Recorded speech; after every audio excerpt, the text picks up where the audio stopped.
Hey, Hey, what you got going on?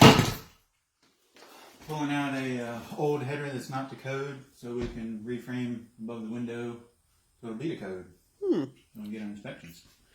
You mean it's important to get things inspected? Absolutely. We build it right the first time. We're out here, it's going to be built right.